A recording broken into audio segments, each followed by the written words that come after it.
And now, it's time for another Dice Tower review with the Game Boy Geek. Hey my friends, it's the Game Boy Geek here.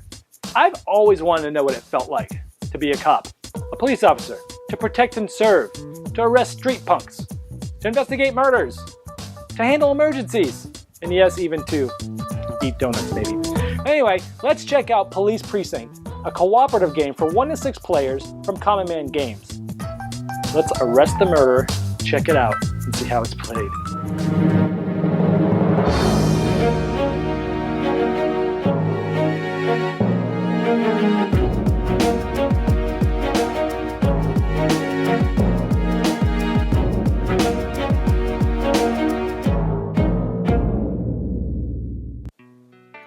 In Police Precinct, you're working cooperatively to try to solve a murder and then catch the murderer before he escapes.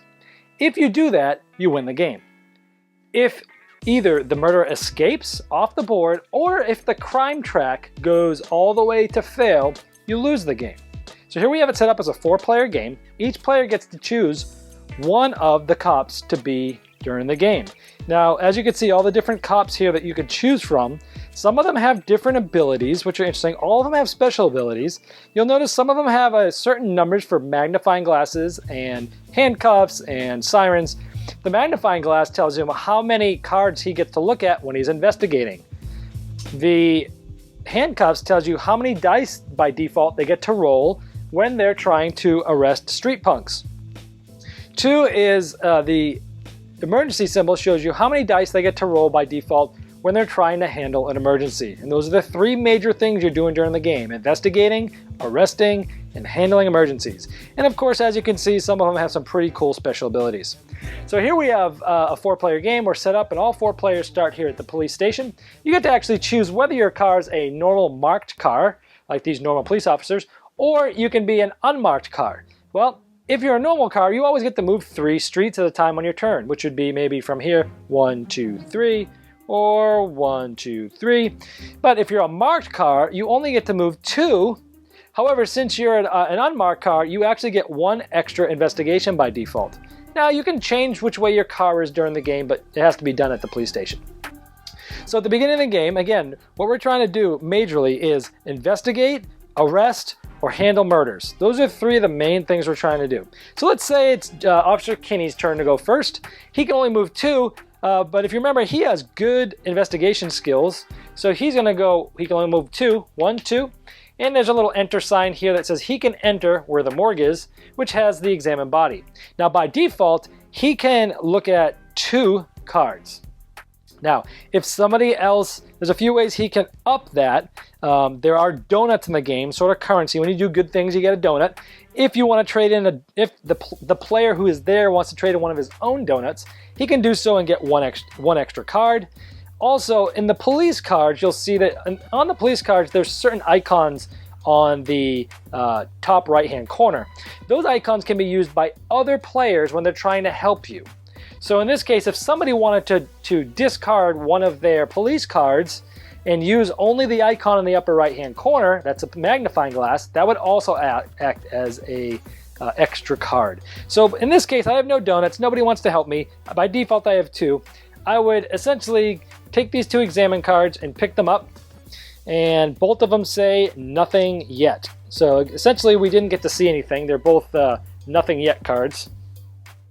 Neither of them did we find anything. So what it says is when you have nothing cards, you get to place them at the bottom of the pile. Then you discard one of them for the whole game. So one of these cards is going to get discarded, and then you shuffle the deck. So each time you investigate, you're either going to find stuff or you're not. And even if you don't, slowly you're starting to narrow it down because you're discarding cards. Now, on your turn, as you can see, the first thing you do is move your car. The second one is perform an action. Now, what we did in our action was investigate. Now we're going to draw a police card. Everybody gets a police card there at the end of his turn. These do certain things. In this case, it's a surveillance, which allows it to look at the top 2 cards of the event deck and return one of the top of the bottom of the deck. So those are good to use during your turn, or again, you can use these to help other people. Now the last thing you do every turn is draw an event card.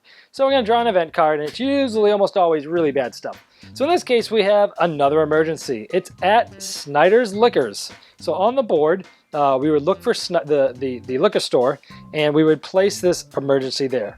Now, here's the Snyder's Liquors. It goes here. A couple things here is that you notice it has an unknown circumstances. These are sort of things that make things harder. Also notice that on the board there's already 2 emergencies. We have an arsonist at an apartment building, and we have a pickpocketer at the donut shop. Well, anytime you get an emergency that's the second of a same color that's out there, we already have 1 yellow, here's a second yellow, this urgent marker comes on, and it goes on to the older of the 2. Now, what we talked about, one of the ways to fail this game is if the crime rate goes all the way to fail. Well, there's few ways that crime rate can go up. And one of them is if an urgent marker is removed from an unsolved emergency. So if there was another emergency that came out and it was yellow, then this urgent marker, this would get failed, and we would end up moving that crime marker up once. Also, if a second color of anything else comes out, right now we have a red emergency and a yellow.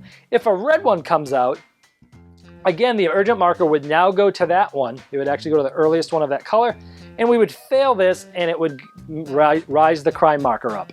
So when things become urgent, you really want to start tending to those. So let's take a look at another turn to show you how this works. Again, on a turn, you move your card, you perform an action, you draw a police card, and you draw an event card. That's what you do on your turn all the time. So let's take another officer, and we will try to go down and let's solve a emergency. So we can't quite get, let's see, this guy can go 1, 2, 3, okay? And we will try to solve this emergency. Now her card shows that she has 2 for emergency. So she can by default roll 2 dice. And again, you could either use her own donut, or somebody else could use the upper right hand logo on their police cards and give her 1 extra die for every one they would like to discard. In this case, she doesn't have anybody that wants to help her or a donut, so she's going to do it. Now there are these things called unknown circumstances, and before you get ready to do the emergency, you pull it up, and this one says it's wielding a big knife, which means difficulty is +1. Normally you would need to roll a 3 or higher, but in this case, you are now, because of the difficulty, the unknown circumstance, you have to roll a 4 or higher because it's 3 + 1. So she has literally 2 dice to do this because hers is 2, and again, other people can help her if she wants. So let's roll 2 dice. At least one of them here was more than 3, so this would get this emergency would get closed. The urgent marker now comes off, and then we get an award. And on this one, we either get a donut or an extra police card. So you always get a good reward after you finish an emergency. So of course, then at the end of her turn, she would take a police card, and we would draw a new event card. And here in the event card, we have problems in the hood. Roll 3 dice and place 3 street punks in the corresponding bad hoods, or take 1 street punk from the stockpile and put it back in the box. So let's roll 3 dice here, and you see 6, 3, and 4. Essentially, we would be taking 3 street punks and putting them in the neighborhoods of 6, 3, and 4. So we have 6 here, we have 3 here,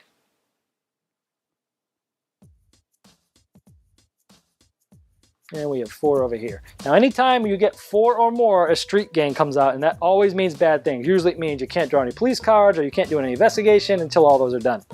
So on our first turn, we did an investigation. On our second turn, we had someone try to handle an emergency. And let's, on the third turn, show you what the other major thing you can do, which is arrest street punks. So let's move someone there. So we're gonna use Officer Hartley and go do his turn, and we're gonna do a police. We're gonna try to arrest the street punks, and he has 2 points towards arresting, which means by default, he gets to use 2 dice to do it. And again, if he had a donut, for every donut that he used, he could get 1 extra die, or if somebody else wanted to give him a police card that had the handcuffs on it, he would get an extra die. But in this case, nobody does, so he's just gonna roll 2 dice. Now the way this works is there are 3 street punks here. So when he rolls the dice, he's gonna have to get at least a 3 to arrest the first one, and then there'd be 2 left. Then you need to get at least a 2 on the other dice to arrest the next one. So he's gonna go here, and he's gonna, right here, and a 6 and a 4. So the 6 would arrest the first one, because I only needed a 3, because there's 3 of them. He's arrested. Then there's 2 left, and I got a 4. 4 is at least 2 or higher, so this one gets arrested. So we successfully arrested 2 of these street punks, and they came off the board. Now, if for some reason re-rolled and we did not arrest any street punks, you actually end up going to the hospital and you don't get to draw a police card, and it's pretty bad. So we've talked about your turn, which is essentially, at the end of his turn, he's going to get a police card, and we're going to draw another event card, and oh look, it's another emergency, and we're going to put it at a random warehouse, warehouse of number 1, and we're going to put it here, and it has unknown circumstance. So as you see, every time you draw an event card at the end of your turn, something bad's going to happen. Emergency, street punks, always something bad. So again, to summarize, on the player's turn, where you move your car, you perform an action, you draw a police card, you do an event card. And so we talked about some of those actions, which is essentially we've investigated murders, we've handled the emergencies, and we've arrested street punks. Those are the 3 major things that you're doing pretty much the whole game, but as it gets crazy and hard, you're going to try to figure out what to do. Now, there are a couple other things you can do. You can upgrade your character for an action, which is you can go to the police station, and if you have a donut, you could trade it in to get an extra movement the whole game, or an extra point towards arresting, emergencies, or investigations. So essentially, that's the way it works. We just did 3 of the 4 people. After this 4th cop would move, the round would be over, and this turn marker over here would go down 1. Now, we started at 12 because that's where it starts with a 4-player game. Now, when the turn marker gets down to the 16th, you move this murderer to the 6th hood. So he would be down here at the 6th hood, and then everybody else is going to get a turn that round, and every round, this murderer is going to move down each hood. So he's going to go from 6 to 5. Next round, he's going to go to 4. Next round, he's going to go to 3. Next round, he's going to go to 2. And next round, he's going to go to 1.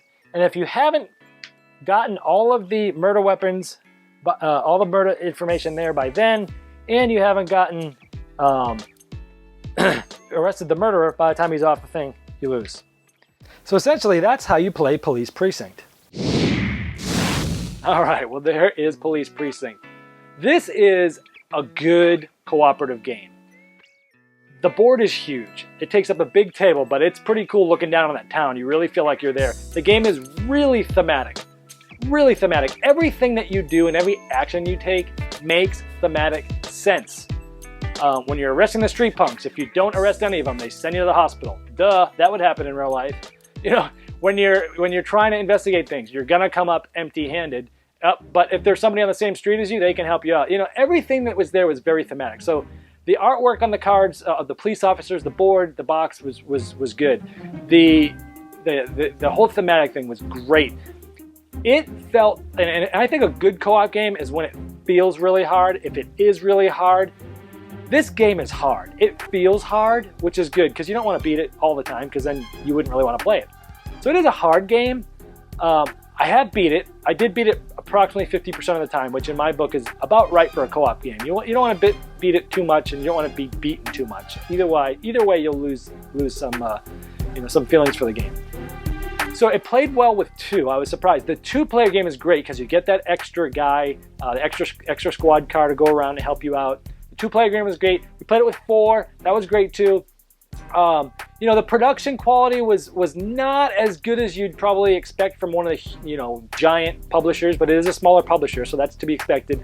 Some of the tokens are only one-sided. There were some misprints on the board and things like that. But that no way does it really hinder how good the game is. The design's good. It always seems like you're getting beat up. And every time you pull an event card, every turn, something bad's happening. And even if you're starting to make progress, the whole game feels like you're going to get crushed. Even if you finally end up winning the game, you almost feel like you're going to get crushed up until that moment you get a break and you get the last investigation murder item. So it does feel hard, even though it's beatable, which I like. Because if it felt easy, it just wouldn't feel right. So I liked it. It was hard. It felt hard. Even though I was able to beat it, it was thematic. It is a good co-op game. Definitely one to check out if you like it. It can be played with family and kids too because it's still somewhat family friendly there. You're not, it's good. So overall, good game. Played 1 to 6. I did play it once single. You're using 2 police officers, and again, all the ranges from 2 to 6. Also, there's that variant of the bad cop, which is really cool because you can either have a definite bad cop or a likely bad cop. So you can play it without it. You can play it with it for sure, or maybe with one. And so no matter whatever group you're playing with, and whether they like to have backstabbers or things like that, or maybe you can kind of ratchet that up. Also, there's like a million ways you can ratchet up or down the difficulty. So if you find it too easy, there's ways in the rules to make it harder and vice versa. So all in all, good game, solid cooperative game. If you like cooperative games, don't fret. Check this one out. Thanks so much for watching the Dice Tower videos. Find more great videos and reviews, as well as our top-rated audio podcast at Dicetower.com. You can also find other great shows at Dicetowernetwork.com. I'm Eric Summerer, and you've been watching The Dice Tower. The Dice Tower is sponsored by Cool Stuff Inc., where you can find great games for great prices. Cool stuff in stock. Check them out at CoolStuffInc.com.